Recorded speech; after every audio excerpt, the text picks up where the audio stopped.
নদীতে বেড়েছে জল, জলে ভেসে আসছে কচুরিপানা। পানার চাপে পরপর 7টি পারাপারের বাঁশের সাঁকো ভেঙে যোগাযোগ বিচ্ছিন্ন। সমস্যায় ঘাটাল ও হুগলির হাজার হাজার মানুষ। কয়েক দিনের বৃষ্টিতে বেড়েছে ঝুমি নদীর জল। পশ্চিম মেদিনীপুর জেলার ঘাটাল ব্লকের মনসুকা এলাকায় ঝুমি নদীর উপরে বাঁশের সাঁকো ভেঙে যাওয়ায় যোগাযোগ বিচ্ছিন্ন হয়ে পড়েছে 4টি গ্রাম পঞ্চায়েতের 50টিরও বেশি গ্রাম। এদিকে ঘাটালের অন্যদিকে হুগলি জেলার সাথে যোগাযোগ বিচ্ছিন্ন। ঘাটালের মনসুকা, ঘোড়ইঘাট, স্কুলঘাট, বেড়ারঘাট, খাসবার, কামারডাঙ্গা, বালিডাঙ্গা এলাকাসহ মোট 7টি পারাপারের বাঁশের সাঁকো ভেঙে যাওয়ায় যোগাযোগ বিচ্ছিন্ন। মনসুকা স্কুল ঘাটে একটি মাত্র নৌকা যাত্রী পারাপারের কাজ চালাচ্ছে। ঝুমি নদীর পাড়ে আটকে রয়েছে অনেক মানুষ। মনসুকা লক্ষ্মীনারায়ণ হাই স্কুলের বন্ধ পরীক্ষাও করা হয়েছে যোগাযোগ বিচ্ছিন্ন হওয়ার কারণে।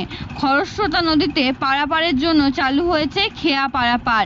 জীবনের ঝুঁকি নিয়ে চলেছে পারাপার। 2021 সালে ঝুমি নদীর উপরে ভগবতী সেতু তৈরির কাজ শুরু হয়েছে, কিন্তু এখনও সেতু তৈরির কাজ শেষ না হওয়ায় সমস্যায় পড়েছেন এলাকার মানুষ।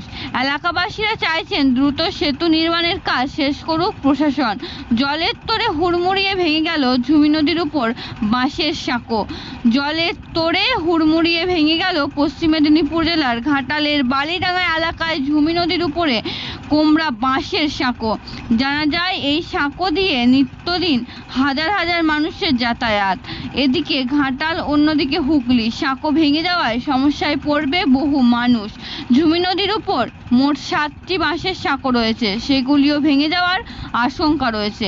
পশ্চিম মেদিনীপুর থেকে শান্তনু বর্ধনের রিপোর্ট। প্রত্যেক বছরই বন্যার ব্যাপারটা থাকে, নদী ভরপুর হয়ে যায় আর বাঁশের সাঁকোগুলি সব ভেঙে যায়, যে কারণে খুব রিস্ক নিয়ে আমাদেরকে নদী পারাপার করতে হয় এই নৌকা ভুটভুটির মাধ্যমে। আর ব্রিজটাও আজ 2-3 বছর ধরে হচ্ছে, বাট এখনও সেভাবে কমপ্লিট হচ্ছে না। অনেক রিস্ক নিয়ে বাচ্চা, বয়স্ক মানুষ সবাইকে যাতায়াত করতে হয়, স্কুলে যেতে হয়, টিউশনে যেতে হয়, এইসব সমস্যাগুলি দেখা দেয়। আর নৌকোতে তো একটা ভয়ের ব্যাপার আছেই। আমরা চাইছি যে ব্রিজটা যেন তাড়াতাড়ি কমপ্লিট হয়ে যায়। ব্রিজটা যদি তাড়াতাড়ি কমপ্লিট হয়ে যায় তাহলে আমাদের এপারের মানুষ ওপারের মানুষ সবার পক্ষে খুব সুবিধে হবে। আমরা যোগাযোগ ব্যবস্থাটা খুব ভালোভাবে রাখতে পারবো, মানুষের যাতায়াতের সুবিধা হবে, ছোট ছোট বাচ্চারা স্কুলে যেতে পারবে সুবিধাভাবে। এটাই আমি চাইছি। এখন কেউ অসুস্থ হলে ভুটভুটির মাধ্যমে আনতে হবে, নৌকা ভুটভুটি এইসবের মাধ্যমে আনতে হবে। তোমার নাম?